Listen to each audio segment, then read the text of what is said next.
إن الحمد لله نحمده ونستعينه ونستغفره ونعوذ بالله من شرور أنفسنا ومن سيئات أعمالنا من يهده الله فلا مضل له ومن يضلله فلا هادي له وأشهد أن لا إله إلا الله وحده لا شريك له وأشهد أن محمدا عبده ورسوله أما بعد فإن خير الحديث كتاب الله وخير الهدي هدي محمد صلى الله عليه وآله وسلم وشر الأمور محدثاتها وكل محدثة بدعة وكل بدعة ضلالة وكل ضلالة في النار.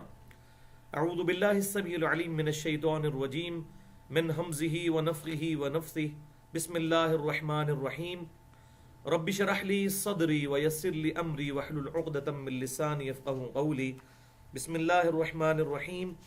ان اللہ وملائکتہ یصلون علی النبی یا ایہا الذین آمنوا صلوا علیہ وسلموا تسلیما.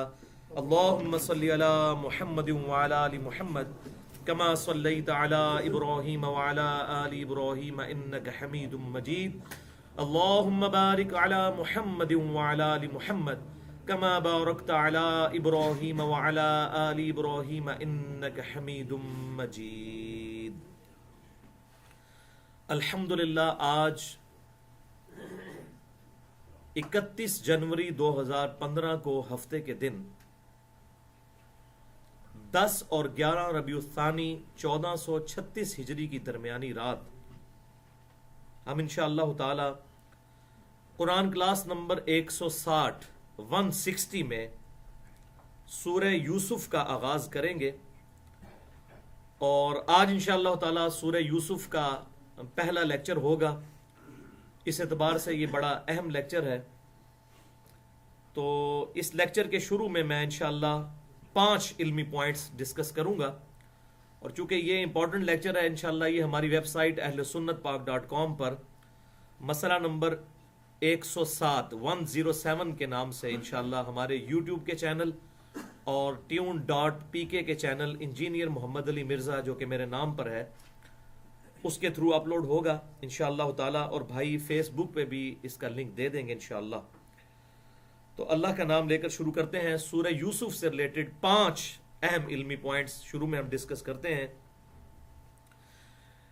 علمی پوائنٹ نمبر 1 بھائیو، سورہ یوسف علی نبینا و علیہ الصلاۃ والسلام قرآن حکیم میں سورت نمبر ہے 12 اور یہ 12ویں پارے سے شروع ہو کر 13ویں پارے میں مکمل ہوتی ہے.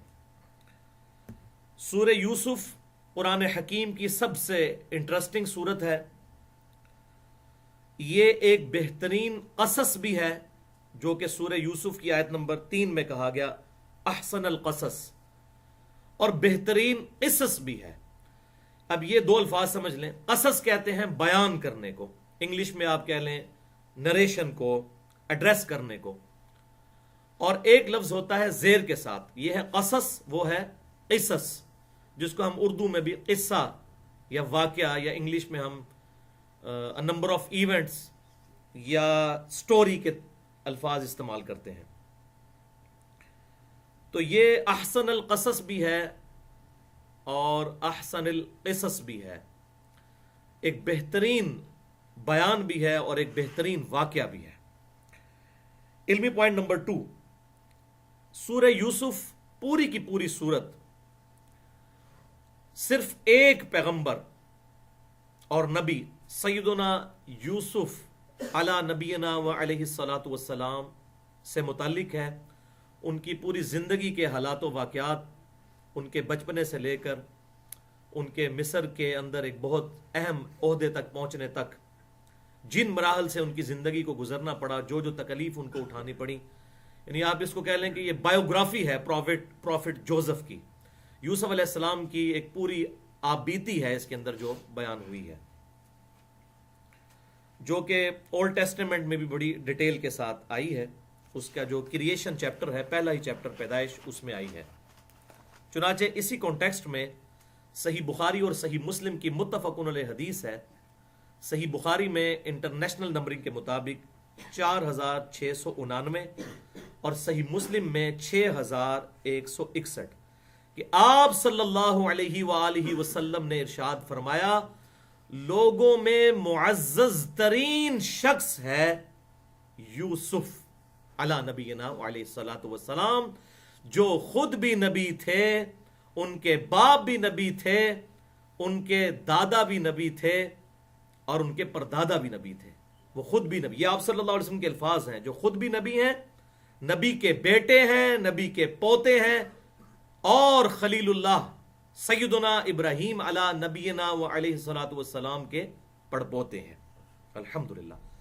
اور اسی کانٹیکسٹ میں ایک اور حدیث بھی ہے جو صحیح بخاری میں ہے، انٹرنیشنل نمبر کے مطابق 4688، کہ آپ صلی اللہ علیہ وسلم نے ارشاد فرمایا کریم ابن کریم ابن کریم ابن کریم یوسف بن یعقوب بن اسحاق بن ابراہیم علیہم السلام، یعنی Joseph son of Jacob son of Isaac son of Abraham. یہ الفاظ جو ہیں اولڈ ٹیسٹمنٹ کے اندر، تورات کے اندر آتے ہیں۔ سیدنا یوسف علیہ السلام کے لیے جوزف، اور یعقوب علیہ السلام کے لیے جیکب، اور اسحاق علیہ السلام کے لیے آئزک۔ یہ نیوٹن کا نام پورا آئزک نیوٹن تھا، اور ابراہیم علیہ السلام کے لیے ابراہم، جو امریکہ کا پہلا صدر بھی تھا ابراہم لنکن، اسی نسبت سے چونکہ وہ کرسچن تھا۔ تو بہرحال یہ کامن بانڈ ہے پوری دنیا کے ریلیجنز جو ہیں، جو آسمانی کتابوں کو ماننے والے ہیں، چاہے اولڈ ٹیسٹمنٹ کو ماننے والے ہوں، یا نیو ٹیسٹمنٹ کو، یا اب اس فائنل ٹیسٹمنٹ یعنی القرآن کو ماننے والے، جیوز ہوں، کرسچنز ہوں، یا مسلمز ہوں، سب کے سب الحمدللہ ان پیغمبروں کو مانتے ہیں، الحمدللہ۔ علمی پوائنٹ نمبر 3، بھائیو، قرآن حکیم میں اللہ تعالیٰ نے انبیاء کرام علیہم السلام کہ جو واقعات بیان کیے ہیں، یہ بڑے اجمالی طور پر بیان کیے ہیں، ڈیٹیل کے ساتھ نہیں ہیں، کیونکہ یہ کتاب جو ہے یہ کوئی بایوگرافی کی بک نہیں ہے، ورنہ تو آپ صلی اللہ علیہ وسلم کی پوری بایوگرافی اس میں موجود ہوتی۔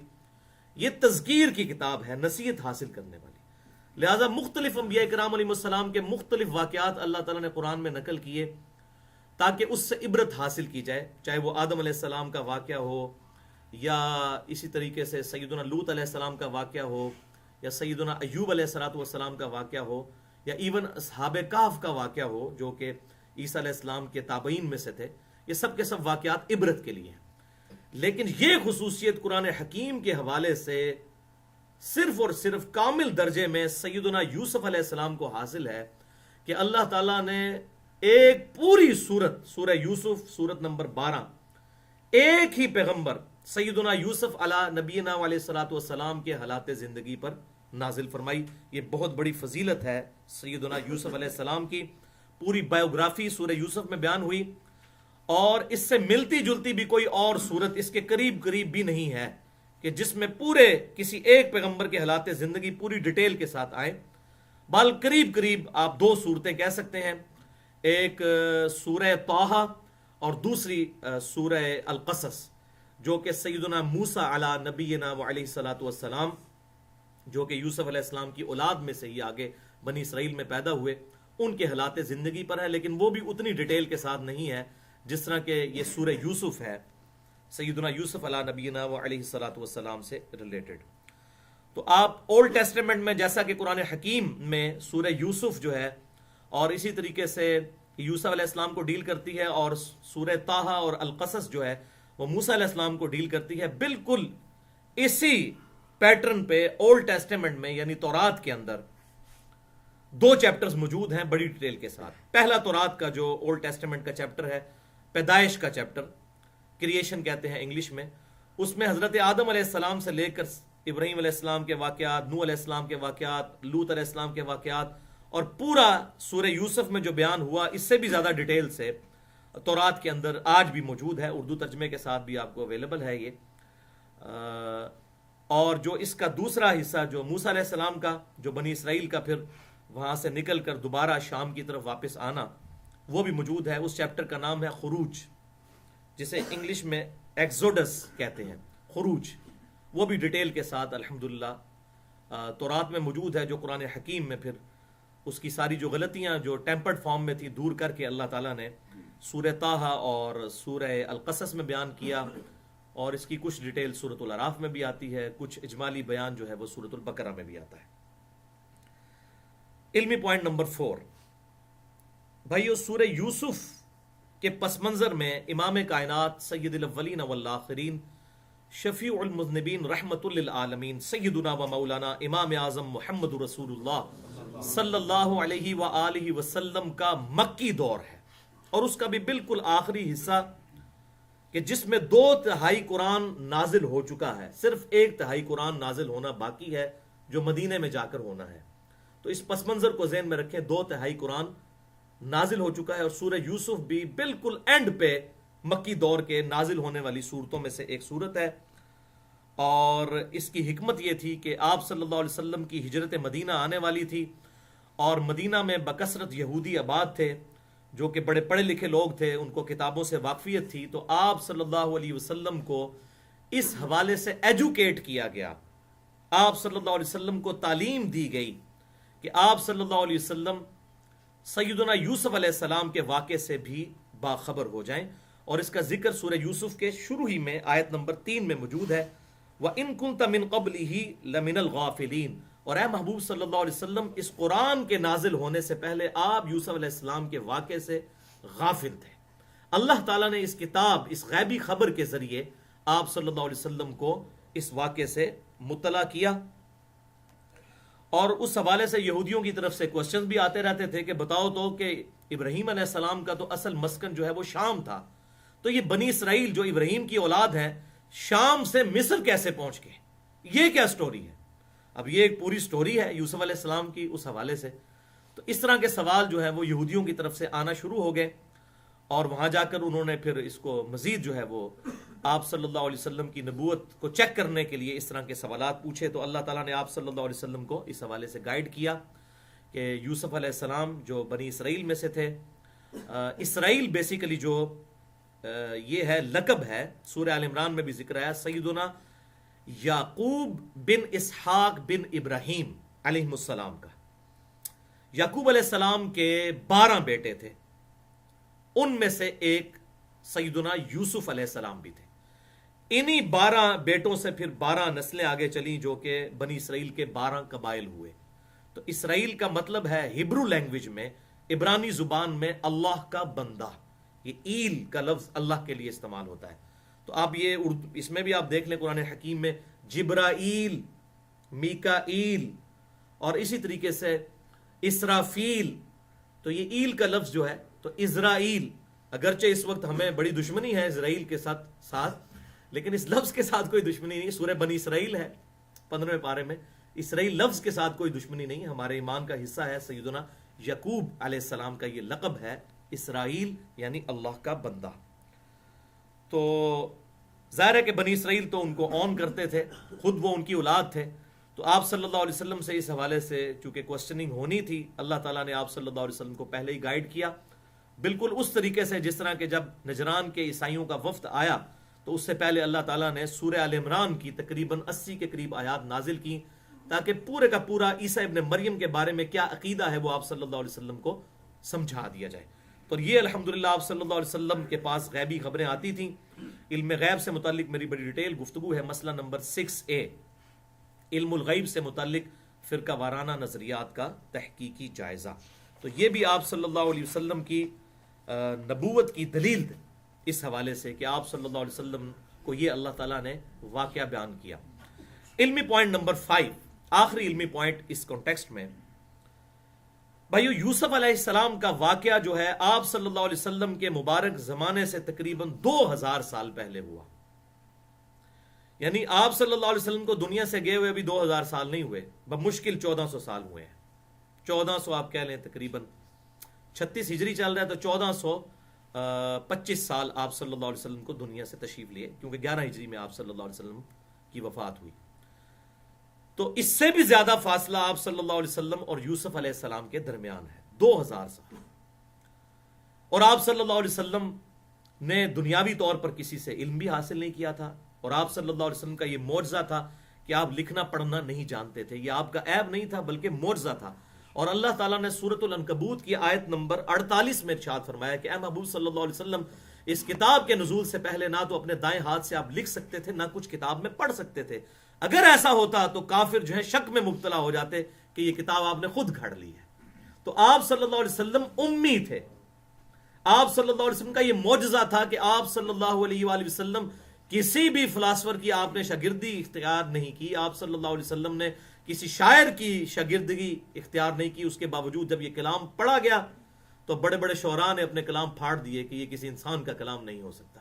اور آپ صلی اللہ علیہ وسلم کی زندگی ایک کھلی کتاب تھی مشرکین عرب کے سامنے، اور بڑی ڈائنامک لائف تھی آپ صلی اللہ علیہ وسلم کی. ایک کامیاب تاجر تھے اعلان نبوت سے کچھ عرصہ پہلے تک.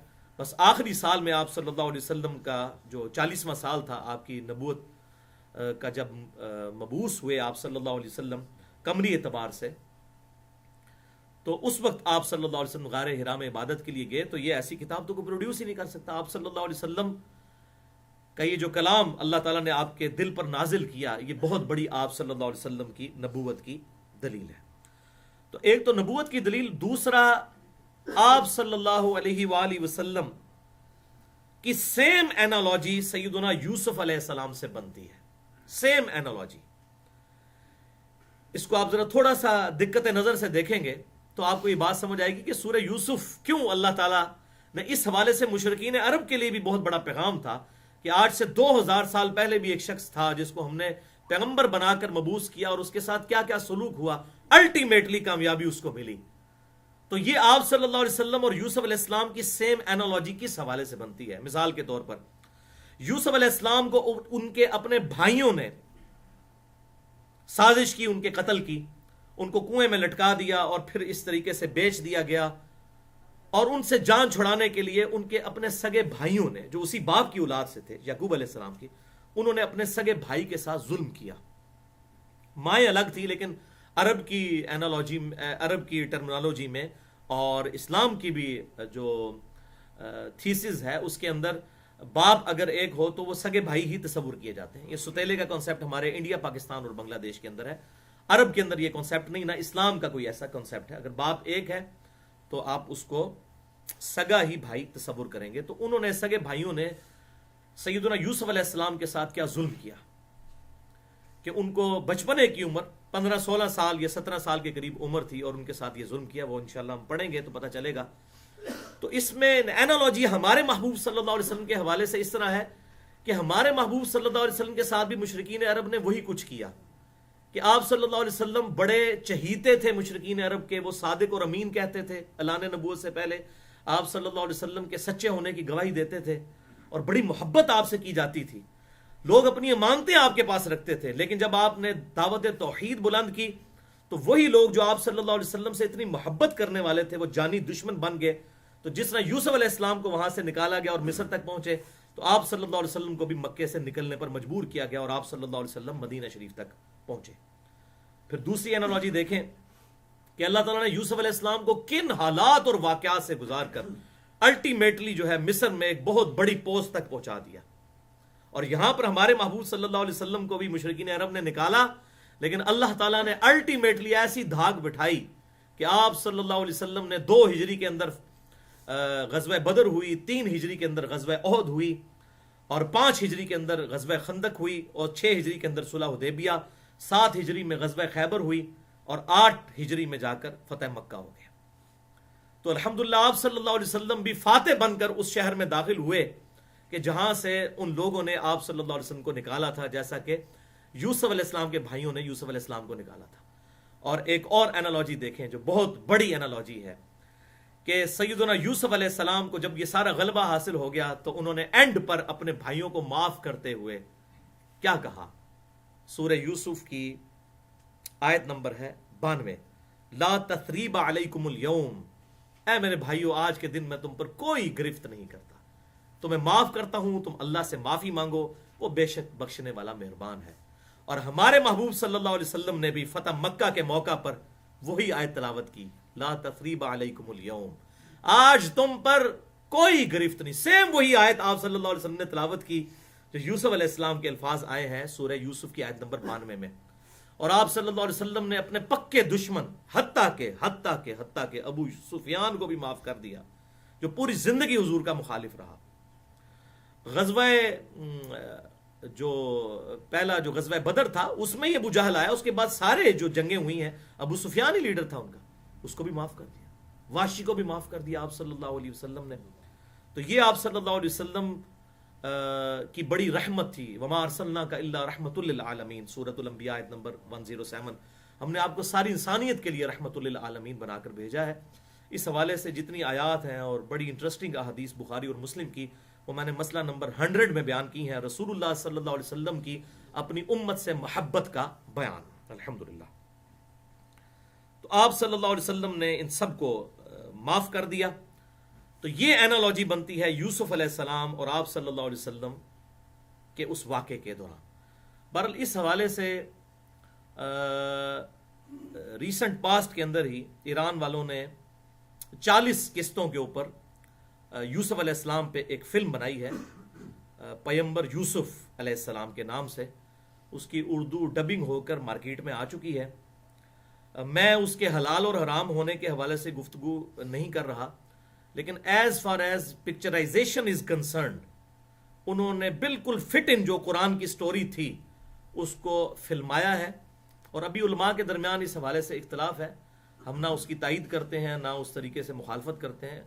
ہو سکتا ہے علماء جو ہے بعد میں کوئی اپنا اسکول آف تھاٹ بدل لیں۔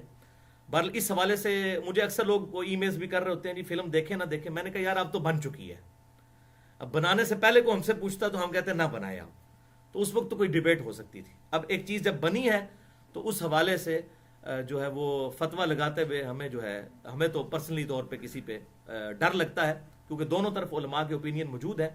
ہم اس معاملے میں نیوٹرل رہتے ہیں، لیکن چونکہ ایک کوشش ہوئی تھی، میں اس کا ذکر اس حوالے سے کر دوں۔ یوزار سیف کے نام پر وہ انہوں نے یوسف علیہ السلام کا وہ نام مصری رکھا، اور یوسف عبرانی لینگویج میں، اس پہ انہوں نے بڑی ڈیٹیل کے ساتھ وہ فلم بنائی ہے۔ بہرحال اس حوالے سے جو قلمی کام ہے لکھنے کی حد تک اس امت میں سب سے بڑا کام سیدنا یوسف علیہ السلام کے حوالے سے وہ کیا ہے ہمارے اس دور جدید کے بہت بڑے مفسر اور محقق سید ابو الاعلیٰ مودودی رحمہ اللہ، المتوفی 1979 عیسوی۔ انہوں نے تفہیم القرآن میں سورہ یوسف کی اس طرح کی جو اینالوجیز ہیں ان کو بڑی ڈیٹیل کے ساتھ بیان کیا۔ پھر تورات اور قرآن کے جو بیان میں فرق آتا ہے، اس میں قرآن کا بیان کیوں درست ہے، اور تورات چونکہ ٹیمپرڈ فارم میں ہے، تحریف شدہ ہے، وہ کہاں پر غلطی آتی ہے، وہ پورے کا پورا کمپیریزن انہوں نے کروایا۔ اور اتنا زبردست کمپیریزن، اور یہ ان کی تفسیر کا یہ والا حصہ تو پاکستان بننے سے پہلے ان کے رسالے ترجمان القرآن میں چھپ چکا تھا۔ اور یہ سورہ یوسف کی مولانا مودودی رحمہ اللہ کی تفسیر کا میں آپ کو سب سے بڑی کرامت دکھاتا ہوں، اس کی بتاتا ہوں کہ سب سے بڑی کرامت کیا ہے۔ وہ آپ کے سامنے ڈاکٹر اسرار صاحب کی شکل میں رحمہ اللہ، اللہ تعالیٰ ان کی غلطیاں بھی معاف فرمائے۔ 2010 میں ان کی ڈیتھ ہوئی، 14 اپریل کو میں الحمدللہ ان کے جنازے میں بھی شریک ہوا لاہور میں۔ بڑی علمی خدمت ہے قرآن حکیم میں ویڈیوز کے اعتبار سے جہاں تک، اور ان پہ جو بعض سلفی علماء کی طرف سے اعتراضات ہوئے اس میں نے پورا لیکچر بھی دیا ہے، مسئلہ نمبر 41 اور مسئلہ نمبر 48۔ وہ وحدت الوجود کے حوالے سے کچھ ان پر جو ہے وہ اہل تشیع کا تھا کہ وہ ناسبی تھے، تو میں نے اس حوالے سے بھی رد کیا کہ وہ تو مولا علی سے محبت کرنے والے تھے، کوئی ناسبی نہیں تھے۔ تو اس حوالے سے مسئلہ 48 اور 41 دیکھا جا سکتا ہے۔ تو ڈاکٹر اسرار صاحب کی اپنی ویڈیو ریکارڈنگ موجود ہے، بیان القرآن، جو 108 گھنٹے میں انہوں نے پورے قرآن کی تفسیر 1998 میں کراچی میں قرآن اکیڈمی کی مسجد میں نے اس مسجد میں ہی الحمدللہ نماز پڑھی کافی دفعہ، اور وہیں سے مجھے ڈاکٹر اسرار صاحب کا فرسٹ ٹائم تعارف ہوا جب میں نے ان کا لیکچر قرآن اور اقبال دیکھا، اور اسی سے پھر میں قرآن کی طرف مائل ہوا، ورنہ اس سے پہلے میرے عقائد اور نظریات قرآن حکیم کے مطابق نہیں تھے۔ اور اس کے بعد پھر ڈاکٹر اسرار صاحب سے ملاقات بھی ہوئی الحمدللہ، ان کے ساتھ نمازیں بھی پڑھیں، سنت کے مطابق وہ نماز پڑھتے تھے، رکوع میں جاتے وقت اور رکوع سے اٹھتے وقت رفع الیدین کرتے تھے۔ میرے ساتھ 3 نمازیں انہوں نے پڑھی، جمعے کی نماز اور عصر اور مغرب کی نماز۔ تو بہرحال بلکہ میں نے ان کے ساتھ پڑھی، انہوں نے میرے ساتھ نہیں، میں ان کے ساتھ کھڑا ہوا۔ تو ڈاکٹر اسرار صاحب کی جو ریکارڈنگ ہے وہ 25 روزوں میں روزانہ 4 گھنٹے لیکچر ریکارڈ کروا کے 108 گھنٹے میں بیان القرآن، اس میں جب سورہ یوسف کی تفسیر ہے تو ویڈیو میں ریکارڈڈ ہے، وہ کہتے ہیں کہ قرآن حکیم پر میرا جو تعلق تھا، قرآن حکیم کے ساتھ جو میری عقیدت تھی، وہ وہی تھی جو ایک عام مسلمان کی ہوتی ہے، ایک ڈوگما سا آپ سمجھ لیں، ایک ڈیلوژن انسان لے کے چل رہا ہوتا ہے. لیکن کہتے ہیں اس کے ساتھ جو مانوی ربط ہے میرا، یہ ان کے الفاظ ہیں، وہ پہلی دفعہ اس وقت ہوا جب پارٹیشن کا وقت تھا 1947 میں. وہ کہتے ہیں میں میٹرک کا اسٹوڈنٹ تھا اور تازہ پرچے دے کر فارغ ہوا تھا، اور اس وقت میں نے عربی مضمون بھی رکھا ہوا تھا، بابرکت دور تھا، عربی لازمی تھی اس وقت، تو عربی سیکھی ہوئی تھی. تو کہتے ہیں میرے بڑے بھائی جو ہیں اظہار صاحب، جن کی اظہار کنسٹرکشن کمپنی بھی ہے، 6-7 سال بڑے تھے ان سے، وہ کہتے ہیں کہ ہم دونوں بھائی جو ہیں وہ مورچوں پہ ہماری ڈیوٹی تھی.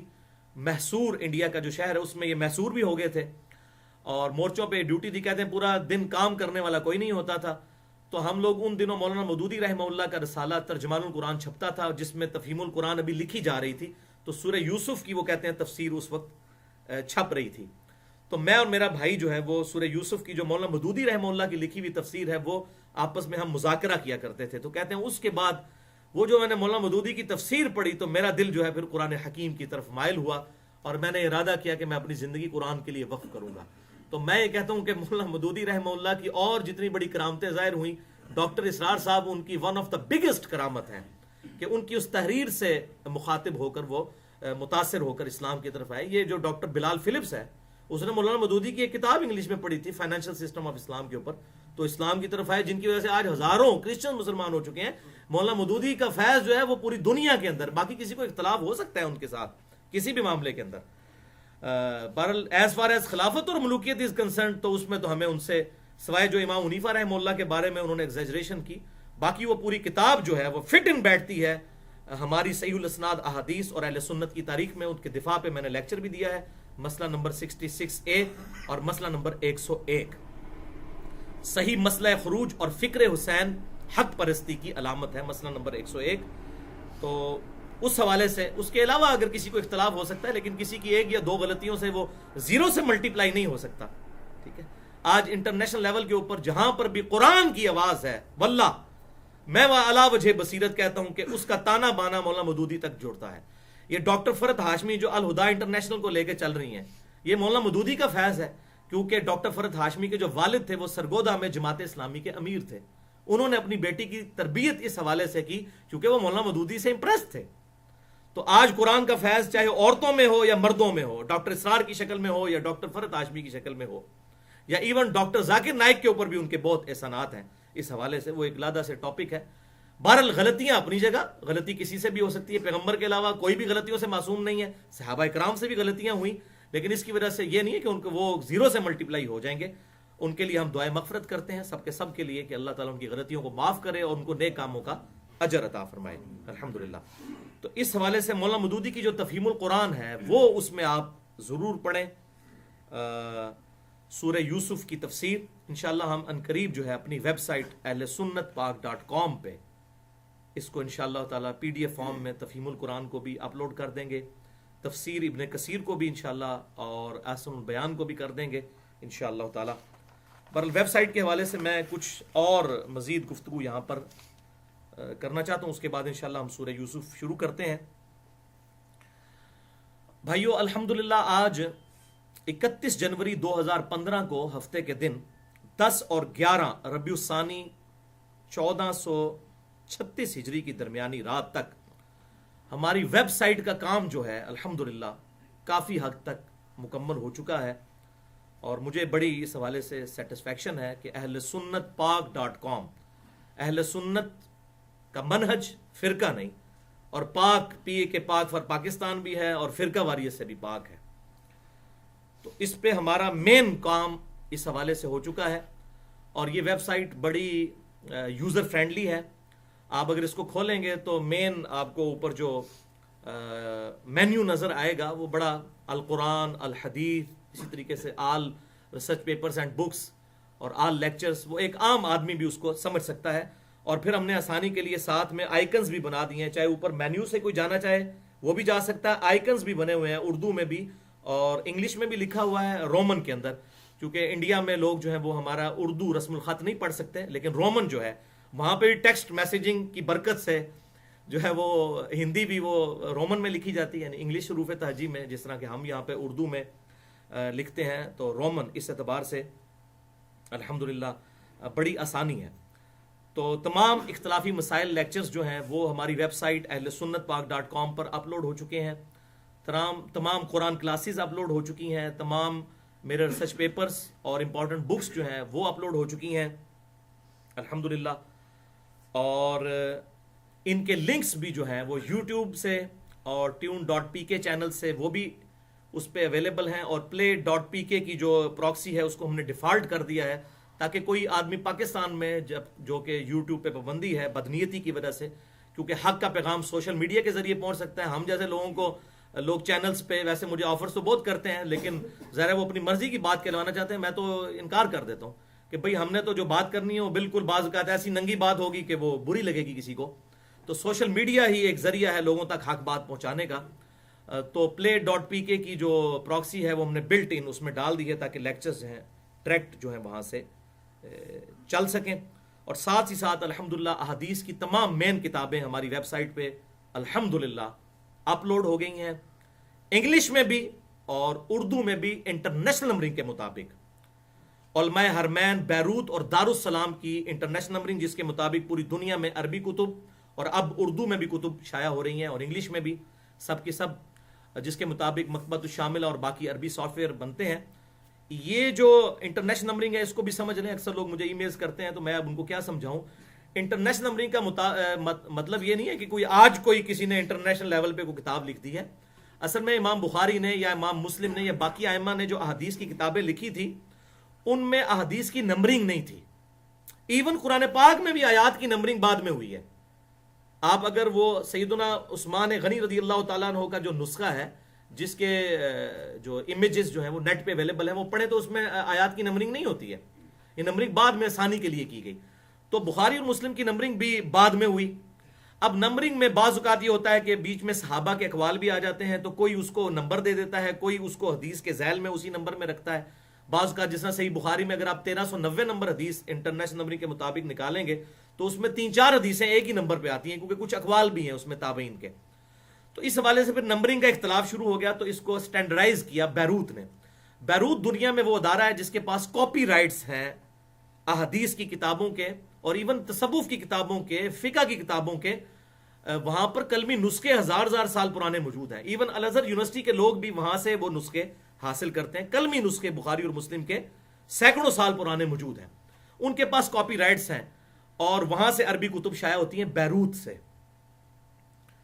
اور اسی کو پھر عرب کے لوگ بھی، علماء عرب بھی کاپی کرتے ہیں، سعودی عرب میں بھی، پاکستان میں بھی دارالسلام والے جو انٹرنیشنل لیول کا ادارہ ہے پوری دنیا کے اندر، دارالسلام سے بڑا ادارہ اس حوالے سے انگلش اور اردو کے اعتبار سے نہیں ہے جو پرنٹنگ کا کام کر رہا ہو، تو وہ بھی اسی کو کاپی کرتے ہیں بیروت کو۔ تو انہوں نے اس کو پھر سٹینڈرائز کر دیا ایک دفعہ کہ یہ نمبرنگ ہے، تو اس میں انہوں نے احادیث کے نمبرز دے دیے۔ میں نے ڈیٹیل کے ساتھ جو ہے وہ ان احادیث کا تعارف، مسئلہ نمبر 36 ضعیف الاسناد اور من گھڑت احادیث کا فتنہ، اس میں بتائی ہیں یہ کتابیں کون کون سی ہیں، ان میں کتنی کتنی احادیث ہیں، آج مان لی کہ میں ڈیٹیل میں جاؤں۔ بہرحال انہوں نے وہ نمبرنگ سٹینڈرائز کر دی ہے۔ اب اگر وہ میں اکثر حوالہ دیتا ہوں تو انٹرنیشنل نمبرنگ کے مطابق دیتا ہوں، اور لوگ وہ اپنے ترجمے پڑھ رہے ہوتے ہیں، وہ کہتے ہیں نہیں اس نمبر پہ نہیں ہے، تو جب میں بول رہا ہوں کہ انٹرنیشنل نمبر ہے، آپ کو نہ ملے تو مجھے بتائیں اس کتاب میں ہوگا، یہ نہیں ہوگا کہ بریلوی دیوبندی اہل حدیث کی وہ الگ الگ کتابیں ہیں بخاری مسلم۔ نمبرنگ میں فرق ہو سکتا ہے، چیپٹر میں فرق نہیں ہوگا، باب میں فرق نہیں ہوگا، ہاں نمبرنگ آگے پیچھے ہو سکتی ہے، کوئی اقوال کو نمبر دے گا ظاہر ہے اس کے نمبر بڑھ جائیں گے، کوئی نہیں دے گا تو وہ کم ہو جائیں گے۔ تو اب جو انٹرنیشنل نمبرنگ ہے وہ بخاری میں بھی 7563 احادیث ہیں اور مسلم میں بھی 7563 ہیں، انہوں نے اس طرح اس کی نمبرنگ کی ہے کہ بخاری اور مسلم کی نمبرنگ ایک رکھی ہے انہوں نے۔ تو اب وہ نمبرنگ پہ اگر آپ تلاش کریں گے تو ہم نے وہ انٹرنیشنل نمبرنگ کے مطابق انگلش اور اردو میں اپنی ویب سائٹ ahlsunnatpak.com پہ وہ اپلوڈ کر دیے ہیں الحمدللہ کتابیں، اب مشکل نہیں ہوگی۔ اس کے علاوہ جامعہ ترمذی بھی، سنن ابی داؤد بھی، سنن نسائی، سنن ابن ماجہ، مشکات المصابیح، الموطا امام مالک، مسند احمد، انشاءاللہ مسند شافعی بھی ہو جائے گی، صحیح ابن خزیمہ، اور اس میں کوئی مجھے آر نہیں کہ دنیا میں اس وقت مسلمانوں کی سب سے بڑی لینگویج اگر کوئی بن چکی ہے تو وہ اردو لینگویج ہے، اور تقریباً تمام کا تمام علم جو ہے وہ عربی سے اردو میں ٹرانسفر ہو چکا ہے الا ماشاء اللہ. اکثر چیزیں مصنف ابن ابی شیبہ بھی انشاءاللہ پرنٹنگ میں جا چکی ہے, وہ بھی آنے والی ہے. تو مین کتاب میں سب کی سب اویلیبل ہیں.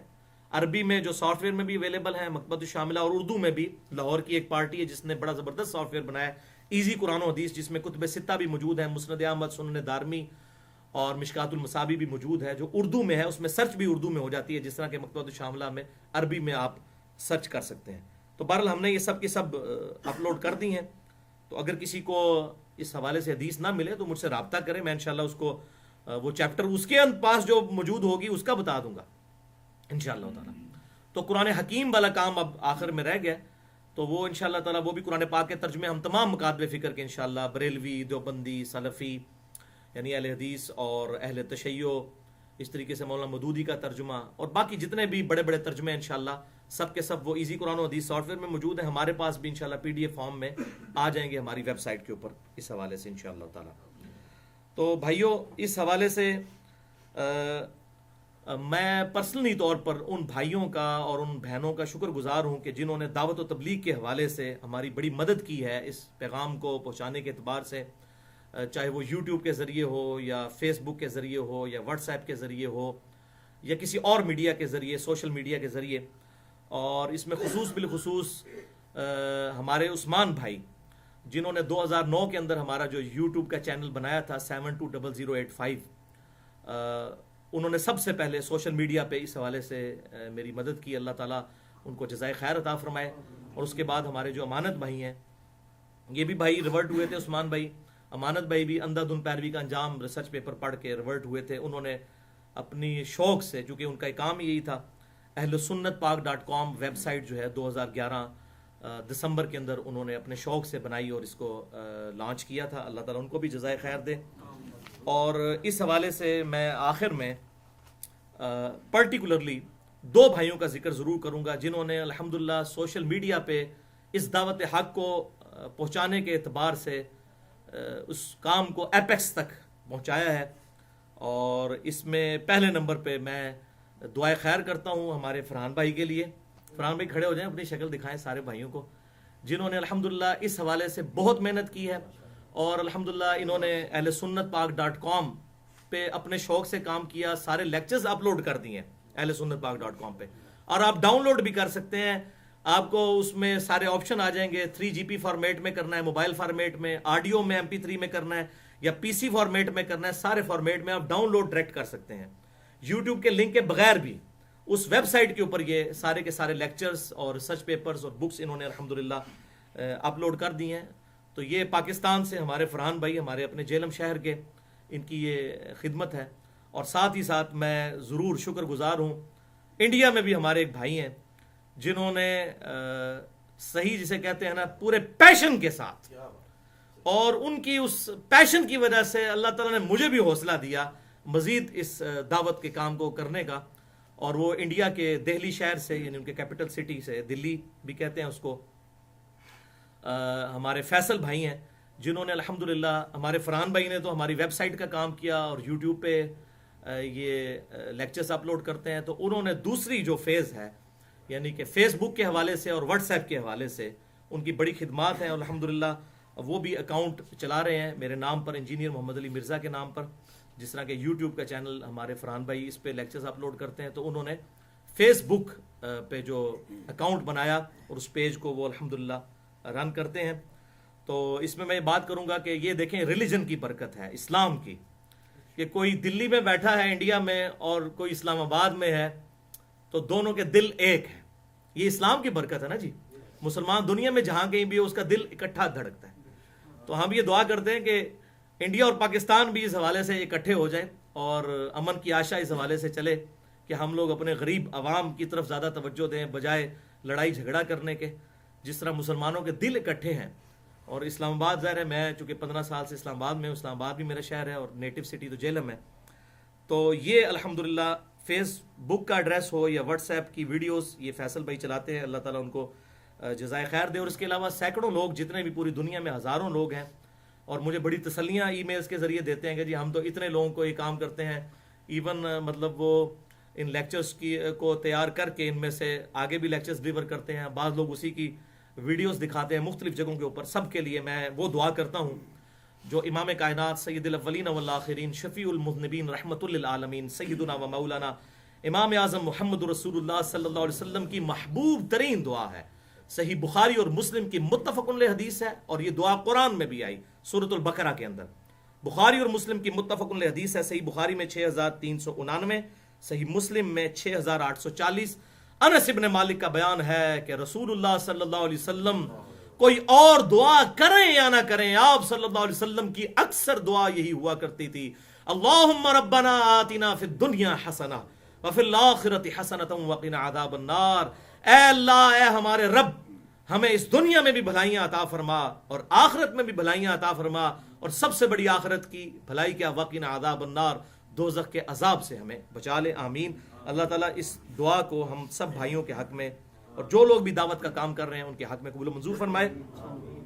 بھائیوں، میری اپنی کلیریفیکیشنز بھی تھیں کچھ ان چیزوں کے حوالے سے، وہ آلریڈی ریکارڈڈ ہیں۔ 11 اکتوبر 2014 کو میں نے مسئلہ نمبر 100 کے آخری 15 منٹ میں یہ ریکارڈنگ کروائی تھی، اور اس میں میں نے کچھ اور مزید کلیریفیکیشنز بھی اپنے حوالے سے دی ہیں، اس کے اندر موجود ہیں، اور میں یہ چاہ رہا ہوں کہ یہ آج میں نے جو اس حوالے سے گفتگو کی، اور یہ ہماری جو گفتگو اس میں نے کی تھی، وہ فرحان بھائی اس کو علیحدہ سے نا مسئلہ نمبر 108 کے نام سے نا میری کلیریفیکیشن سب کی سب جو ہیں اہل سنت پاک .com کا تعارف، اس کو الگ سے اپلوڈ کر دیں۔ آج والا لیکچر تو 107 ہوگا اور یہ والا انشاءاللہ 108۔ بہرحال اس حوالے سے جس کو کوئی سجیشن دینی ہو، کوئی مشورہ ہو ویب سائٹ کے حوالے سے، تو میرا ای میل ایڈریس ہے mirza_95@yahoo.com، اس پہ ای میل کر کے مجھ سے آپ رابطہ کر سکتے ہیں۔ میں الحمدللہ 24 گھنٹے کے اندر اندر کوشش کرتا ہوں ای میلز کا جواب دوں۔ بعض اوقات مصروف ہوں تو میں فون بھی نہیں سن سکتا، اور ای میلز بھی مشکل ہو جاتی ہیں، وہ سینکڑوں تک پہنچ جاتی ہیں، کیونکہ مصروفیت ہوتی ہے درس کے حوالے سے، یہ تیاری کرنی ہے۔ اب یہ میں نے جو آج کا درس تیار کرنا تھا، بڑی محنت کرنی پڑتی ہے۔ بعض جواب میں الحمدللہ ضرور دیتا ہوں، اور بعض لوگ جو ہیں وہ وہم نکالنے کے لیے 3 4 ای میلز کٹھی ڈال دیتے ہیں کہ شاید پتہ نہیں اس نے پڑھی نہیں ہے، تو وہ کم از کم مجھے 24 سے 48 گھنٹے ضرور دیا کریں ای میلز کے جواب کے اعتبار سے۔ اب اللہ کا نام لے کر ہمارے ابھی 20 منٹ تقریباً باقی ہیں، انشاءاللہ ہم وہ 20 آیات انشاءاللہ کور کر لیں گے، کیونکہ میں نے ساتھ ساتھ ترجمہ وہ خود ہی سیلف ایکسپلینیٹری ہے انشاءاللہ۔ تو ایک دفعہ درود شریف پڑھ لیجئے، اللہم صلی علی محمد وعلی آل محمد کما صلیت علی ابراہیم وعلی آل ابراہیم انک حمید مجید، اللہم بارک علی محمد وعلی آل محمد کما بارکت علی ابراہیم وعلی آل ابراہیم انک حمید مجید۔ سورہ یوسف نکال لیجئے اپنے بلو والے قرآن پاک میں، سورہ یوسف پارہ نمبر 12، سورت نمبر 12۔ اعوذ باللہ السمیع العلیم من الشیطان الرجیم، بسم اللہ الرحمن الرحیم۔ الف لام را، یہ حروف مقطعات ہیں، ان کا ترجمہ اللہ اور اس کے محبوب صلی اللہ علیہ وسلم کے درمیان ایک راز ہے، اس کی ڈیٹیل میں ہم نہیں جاتے۔ تلک آیات الکتاب المبین، بے شک یہ روشن کتاب کی آیات ہے۔ یہ روشن کتاب سے مراد لوح محفوظ بھی ہو سکتی ہے، کیونکہ اسی لوح محفوظ سے یہ قرآن بھی نازل ہوا، اور اولڈ ٹیسٹمنٹ اور نیو ٹیسٹمنٹ یعنی تورات اور انجیل بھی نازل ہوئے، اور یہ فی نفسی قرآن بھی مراد ہو سکتا ہے۔ یہ روشن کتاب یعنی بالکل واضح آیات ہیں، کوئی ایمبیگوس نہیں ہے، کوئی اللہ تعالیٰ نے اس میں اپنا علم نہیں جھاڑا، بالکل اللہ تبارک و تعالیٰ نے آسان پیراہے میں بات کی ہے۔ انا انزلناہ قرآنا عربیا لعلکم تعقلون، بے شک اے محبوب صلی اللہ علیہ وسلم ہم نے آپ پر یہ قرآن عربی زبان میں نازل کیا ہے تاکہ اے مکہ کے رہنے والے لوگوں تم اس کتاب کو سمجھ سکو، کمیونیکیشن گیپ کوئی نہ ہو، چونکہ وہ اہل عرب تھے اور آپ صلی اللہ علیہ وسلم کی بعثت خاصہ عرب کی طرف ہوئی ہے، اور انہوں نے پوری دنیا میں ریولوشن برپا کرنی تھی، جو انہوں نے چند سالوں میں کر بھی تھی۔ تو جب تک ان کا ایمان کنوکشن والا نہیں ہوگا، لوگوں کو کس طرح بلائیں گے؟ تو اللہ تعالیٰ نے انہی میں رسول کو اٹھایا، ٹھیک ہے، آپ صلی اللہ علیہ وسلم انہی میں پیدا ہوئے۔ لقد من اللہ علی المؤمنین اذ بعث فیہم رسولا من انفسہم یتلو علیہم آیاتہ ویزکیہم ویعلمہم الکتاب والحکمہ وان کانوا من قبل لفی ضلال مبین۔ اللہ کا احسان ہوا ہے مومنین پر کہ انہی میں سے، ان کی جانوں میں سے ایک رسول کو اٹھایا جو ہماری آیات ان پر تلاوت کرتے ہیں اور ان کو پاک کرتے ہیں اور ان کو کتاب و حکمت کی تعلیم دیتے ہیں، اور اس سے پہلے وہ لوگ کھلی گمراہی میں تھے۔ تو یہ آپ صلی اللہ علیہ وسلم کا معجزہ القرآن، تو عربی میں یہ نازل ہوا۔ نحن نقص علیک احسن القصص، ہم تم سے ایک بڑا ہی بہترین بیان کرتے ہیں. یہ اب قصص کا لفظ ہے، یہ قصص لفظ نہیں، قصص کہتے ہیں قصے کو، یہ احسن القصص ہے، بہترین بیان، بہترین نریشن. بما اوحینا الیک ھذا القرآن، اور یہ وحی کر رہے ہیں اے محبوب صلی اللہ علیہ وسلم آپ اور آپ کے ماننے والوں کی طرف اس قرآن کے ذریعے یہ واقعہ، یہ بیان. وَإِن كُنتَ مِن قَبْلِهِ لَمِنَ الْغَافِلِينَ، اور اے محبوب صلی اللہ علیہ وسلم آپ اس کتاب کے نزول سے پہلے اس واقعے سے بے خبر تھے. آپ سے 2000 سال پہلے کا واقعہ ہے. یہ آپ کی نبوت کی دلیل ہے کہ آپ کو اللہ تعالیٰ نے وحی کے ذریعے یہ بات بتائی ہے. اور اب ساتھ ہی وہ واقعہ شروع ہو رہا ہے. اذ قال یوسف لأبیہ، وہ وقت یاد کرو جب یوسف نے اپنے باپ سے کہا. یہ اس وقت تقریباً 16-17 سال عمر تھی یوسف علیہ السلام، ابھی لڑک پن میں تھے. انہوں نے ایک خواب دیکھا اور انہوں نے اپنے باپ کے ساتھ اس کا ذکر کیا. اس سے اندازہ لگائیں کہ باپ بیٹا کی کیا فرینکنس تھی کہ وہ اپنی اس لیول کی باتیں بھی ڈسکس کرتے تھے. اذ قال یوسف لأبیہ، جبکہ یوسف نے اپنے باپ سے کہا، سیدنا یعقوب بن اسحاق بن ابراہیم علیہ السلام سے، یا ابت انی رأیت 11 کوکبا، اے میرے ابا جان میں نے خواب میں دیکھا ہے 11 ستاروں کو، والشمس والقمر، اور سورج کو اور چاند کو، یہ میں نے دیکھے ہیں. رأیتہم لی ساجدین، کیا دیکھتا ہوں کہ وہ مجھے سب کے سب سجدہ کر رہے ہیں. اور اس کی حکمت پھر بعد میں ظاہر ہوئی. یہ سورج سے مراد یعقوب علیہ السلام اور چاند سے مراد ان کی والدہ. یوسف علیہ السلام کی وہ ہے تو ستیلی والدہ تھی لیکن یعقوب علیہ السلام کی بیوی. اور یہ 11 بھائی تھے اور 12 میں خود، انہی سے وہ 12 قبائل بنی اسرائیل کے چلے. تو انہوں نے پھر سجدہ تعظیمی کیا تھا یوسف علیہ السلام کو، جو اس امت میں حرام ہو چکا ہے، اگلی امتوں میں جائز تھا. آدم علیہ السلام کو بھی فرشتوں نے کیا. سنن نبی داؤد اور سنن ابن ماجہ میں یہ حدیث ہے کہ آپ صلی اللہ علیہ وسلم نے فرمایا، اگر میں اللہ کے علاوہ کسی کے لیے سجدے کو جائز سمجھتا، سجدہ عبادت کو نہیں، سجدہ عبادت تو ہمیشہ اللہ ہی کے لیے رہا ہے، سجدہ تعظیمی کو، تو بیویوں سے کہتا کہ وہ اپنے خامدوں کو سجدہ کریں اس حق کے سبب جو اللہ نے ان کو دیا ہے. تو سجدہ تعظیمی کی حرمت جو ہے وہ احادیث میں آئی ہے، قرآن میں نہیں آئی. لہٰذا یہ بہت بڑی ایک سمجھ لیں کہ علمی پھکی ہے اور اینٹی وینم ہے، لاجیکل آنسر ہے منکرین حدیث کے لیے کہ انہیں کہ قرآن سے سجدہ تعظیمی کی حرمت ثابت کریں. قرآن میں تو سجدہ تعظیمی کا ذکر آتا ہے، تو احادیث میں اس کا بالکل واضح بیان آیا ہے کہ سجدہ تعظیمی الحمدللہ اب حرام ہے. اور اس میں ایک جملہ بولا کرتا ہوں کہ آپ صلی اللہ علیہ وسلم کے ریفرنس سے اللہ تعالیٰ نے اس امت کے اندر سجدہ تعظیمی کو حرام کر کے توحید کو اعلیٰ درجے پر فائز کر دیا. اور بالکل اس طریقے سے ختم نبوت کی وجہ سے آپ صلی اللہ علیہ وسلم کے بعد کشف اور الہام کے دروازے کو بھی قیامت تک کے لیے بند کر دیا. ورنہ تو کوئی بھی دعویٰ کر سکتا تھا. غلام احمد قادیانی نے دعوے کیے تو اس نے صوفیاء کے وہ جو کشف ہے ان کو دلیل بنایا.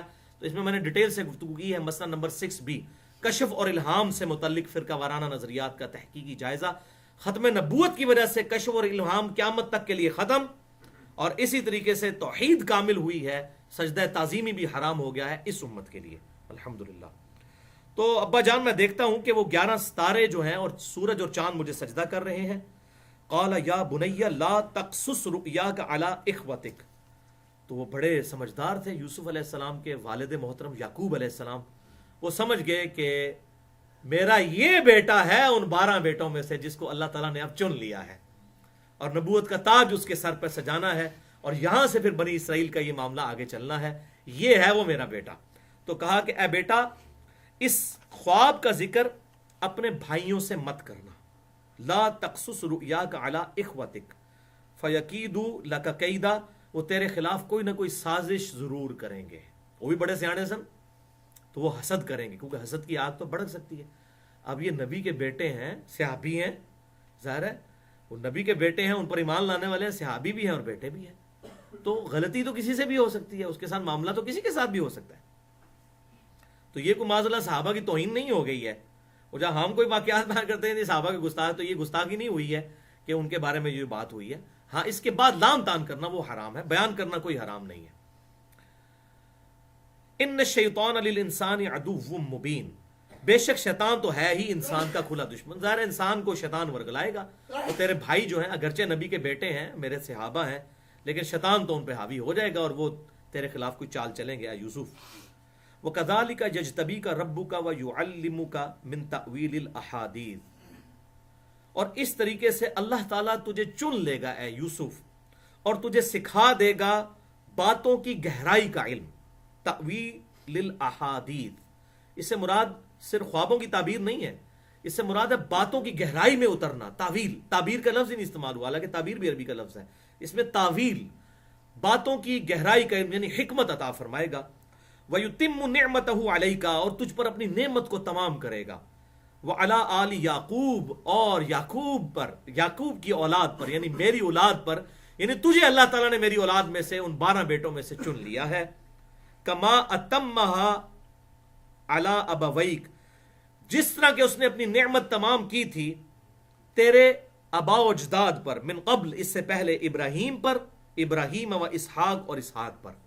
اب دیکھیں کتنی عاجزی, اپنا نام ہی نہیں لیا اس میں. کہنا تو یہ تھا کہ تیرے باپ یعقوب پر, اور ان کے باپ اسحاق, اور ان کے باپ ابراہیم پر. تو یہ ایک پیغمبر کی جو ہے وہ عاجزی ہوتی ہے اللہ کے حضور. انہوں نے اپنی کوئی بڑائی نہیں بیان کی. اللہ تعالیٰ تجھ پر نعمت تمام کرے گا میرے بیٹے, جیسا کہ نعمت تمام کی اس سے پہلے تیرے آبا و اجداد میں ابراہیم اور اسحاق پر. اس کے بعد تو کہنا چاہیے تھا نا, اور تیرے باپ پر بھی, لیکن ان کی عاجزی آپ دیکھیں. اللہ اکبر کبیرہ والحمد للہ کثیرہ وسبحان اللہ بکرۃ واصیلا. ان ربک علیم حکیم, بے شک تیرا رب علم والا ہے اور حکمت والا ہے. اسے پتا ہے کہ اس نے, اس کی حکمت کا تقاضا ہے کہ تجھے 12 بیٹوں میں سے اس نے چن لیا ہے. اب اس سے یہ بات پتہ چلی کہ یعنی پیغمبر خود بھی کو کسی کو نومینیٹ نہیں کر سکتا, اللہ تعالیٰ خود چوز کرتا ہے پیغمبری کے لیے کسی کو. یعنی اپنا خلیفہ نہیں وہ کسی کو خود ایسے بنائے گا جب تک کہ اللہ تعالیٰ کی طرف سے ایسا معاملہ نہیں ہوگا. لقد کان فی یوسف و اخوتہ آیات للسائلین, بے شک یوسف علیہ السلام اور ان کے بھائیوں کے اس واقعے میں سوال کرنے والوں کے لیے بہت بڑی عبرت کی نشانیاں ہیں. یعنی وہ سوالات آنے شروع ہو گئے تھے نا, کہ ابراہیم علیہ السلام تو شام میں تھے, تو ابراہیم کی اولاد مصر کیسے پہنچ گئی, اور اگر مصر پہنچی تو مصر سے پھر واپس کیسے شام تک پہنچی. تو یہ سوال جو یہودی کر رہے تھے آپ صلی اللہ علیہ وسلم کی نبوت کو چیک کرنے کے لیے, تو اللہ فرمایا یہ تھوڑی تسلی میں کروانا وا, ہر شے جڑی کھول کے بیان کی جائے گی. اذ قالوا لیوسف و اخوہ, جب بھائیوں نے آپس میں کہا کہ یوسف اور اس کا بھائی بنیامین, جن کا بعد میں ذکر آئے گا, یہ ایک والدہ سے تھے اور باقی جو ہیں وہ 10 بھائی جو ہیں وہ دوسری سے تھے. احب الی ابینا منا, وہ ہمارے والد محترم کو ہم 10 بھائیوں سے بڑھ کر محبوب ہیں, یہ 2 بھائی. وَنَحْنُ عُصْبَةٌ, جبکہ ہم جو ہیں وہ بڑی جماعت ہیں, اور قبائلی سسٹم میں بیٹے جو ہیں وہ بہت بڑی طاقت ہوتے تھے. تو ہم 10 ہیں ایک طرف اور یہ 2 بڑے محبوب ہیں. ان ابانا لفی ضلال مبین, بے شک ہمارے جو والد محترم ہیں وہ تو ان کی محبت میں بالکل ڈوب چکے ہیں. اب یہاں لفظی ترجمہ پتہ کیا بنتا ہے کہ ہمارا باپ گمراہ ہو چکا ہے, لیکن ایسا ہے نہیں تھا, کیونکہ وہ صحابہ تھے, اولاد بھی تھے. اگر یہ باپ کرتے تو کافر ہو جاتے, اگر یہ بات کر دیتے نبی کے بارے میں.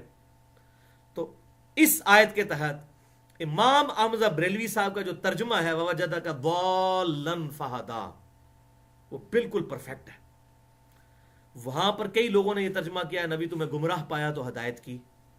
تو احمد بریلوی صاحب نے کیا ترجمہ کیا, اے نبی ہم نے آپ کو اپنی محبت میں خود رفتہ پایا تو آپ کو درجہ کمال تک پہنچا دیا.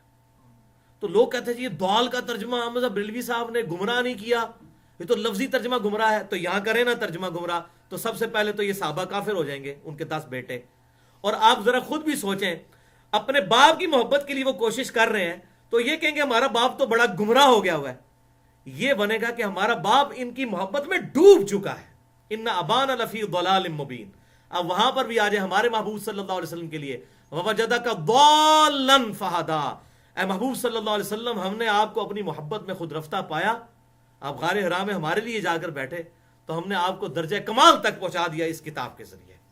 ٹھیک ہے, جو سورہ الشورى کا آخری رکوع ہے کہ محبوب صلی اللہ علیہ وسلم اس قرآن کے نزول سے پہلے نہ تو آپ کتاب کے بارے میں جانتے تھے، نہ ایمان کی تفصیلات. اس کتاب کے ذریعے ہم نے آپ کو اس درجہ کمال تک پہنچا دیا الحمدللہ.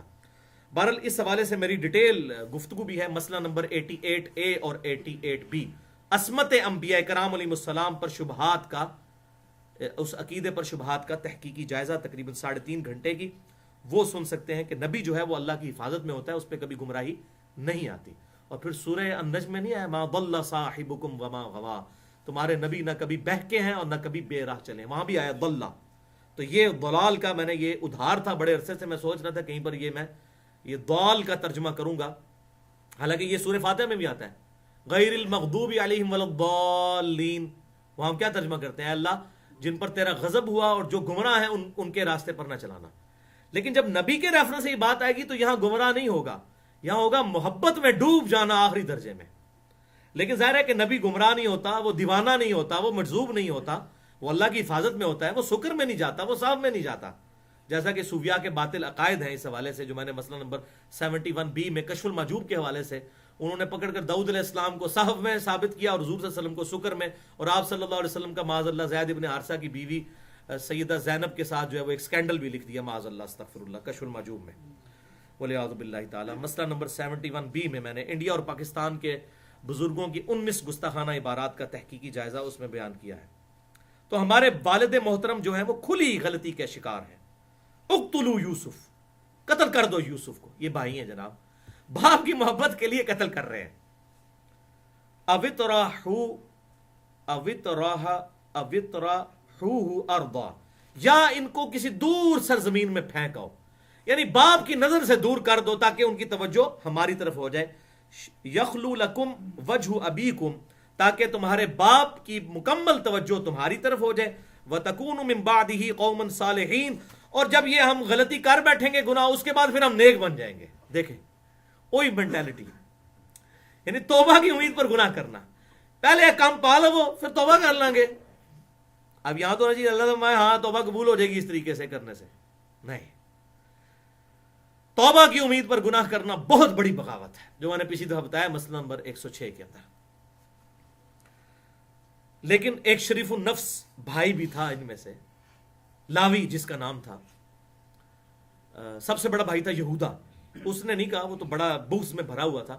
اب یہودی جو ہے وہ پرٹیکولر لفظ پھر وہاں سے چلا، یہودا بڑے بھائی. حالانکہ یہ یوسفی کے لانا چاہیے تھا ان کو، جن سے آگے معاملہ چلا تو یہ یہودی اس یہودا بھائی سے. بہرحال وہ جو سیکنڈ تھا نا لاوی، اس نے کہا قال قائل منہم، ان میں سے ایک بھائی نے کہا لا تقتلوا یوسف، دیکھو یوسف کو قتل نہ کرو، آخر ہمارا بھائی ہے. دل پسیج گیا.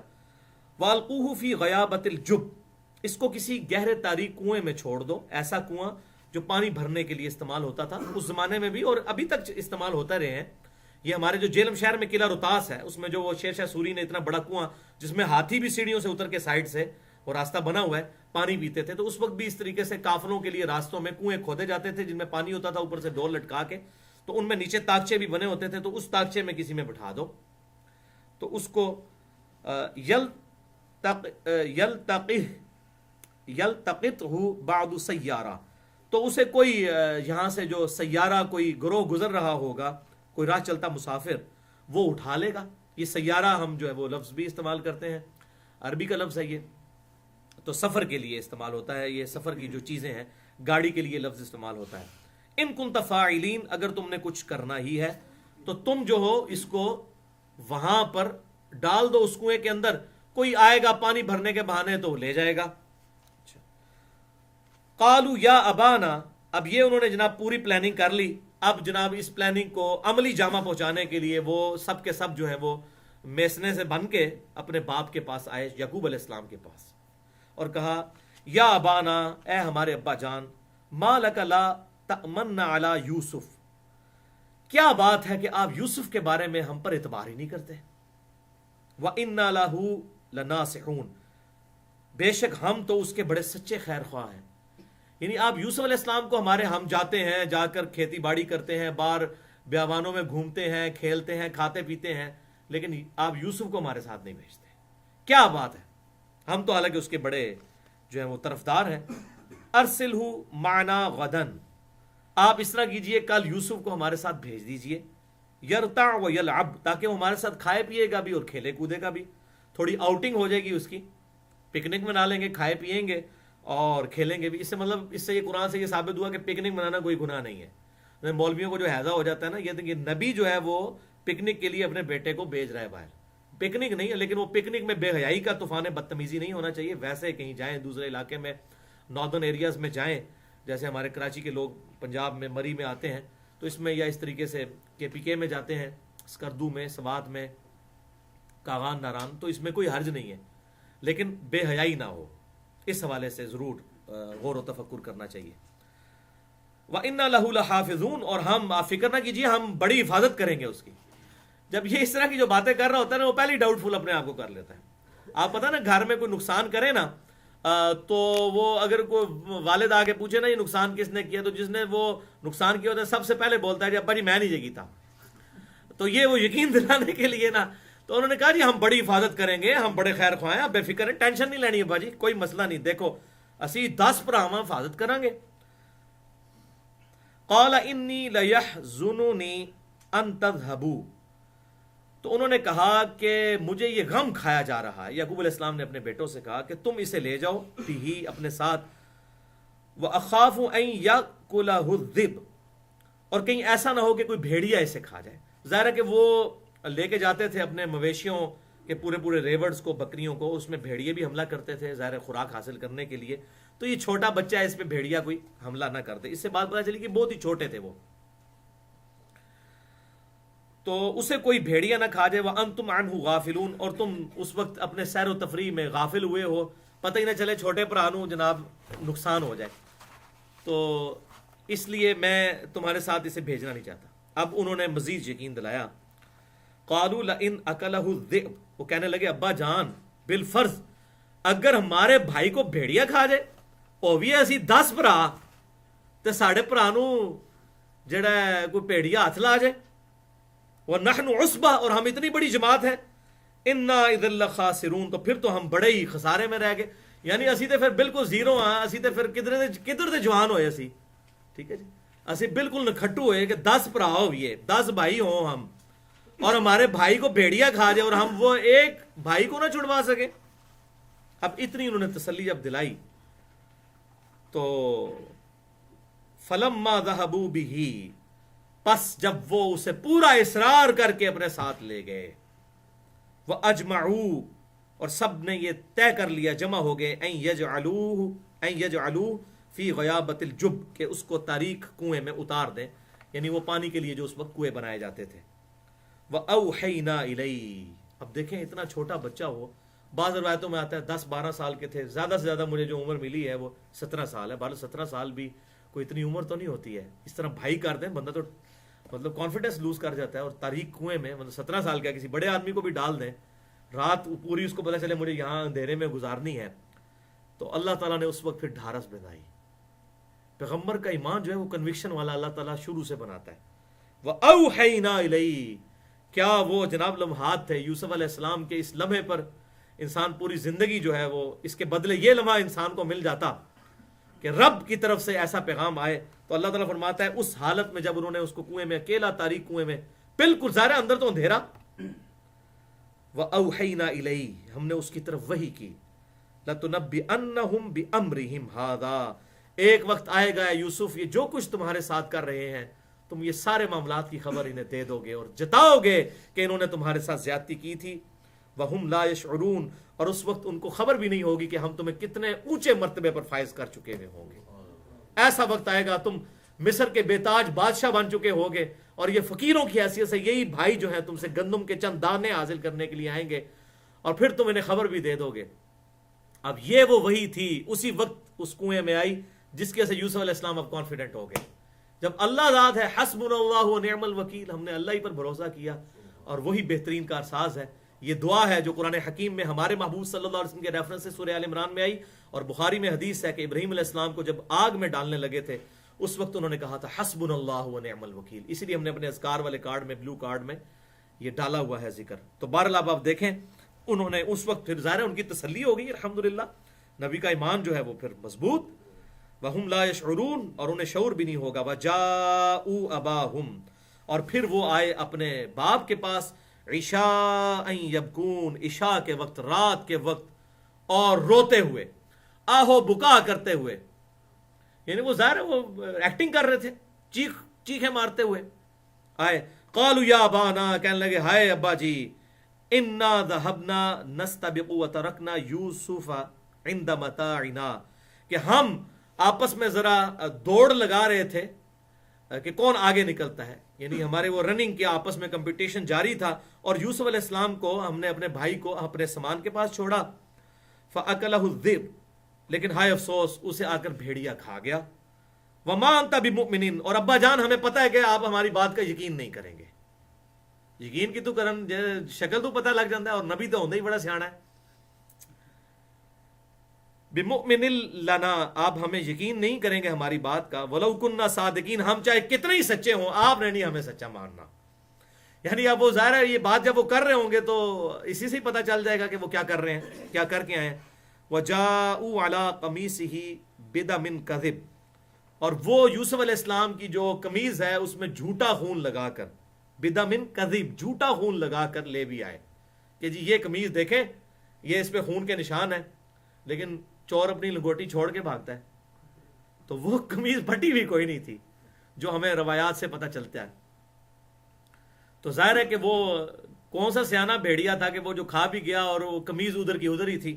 وہ جب قمیض دکھائی نا تو حضرت یعقوب علیہ السلام سمجھ گئے کہ پہلے ایکٹنگ سے اور پھر قمیض دیکھ کے ساتھ ہی دیکھے انہوں نے کیا کہا.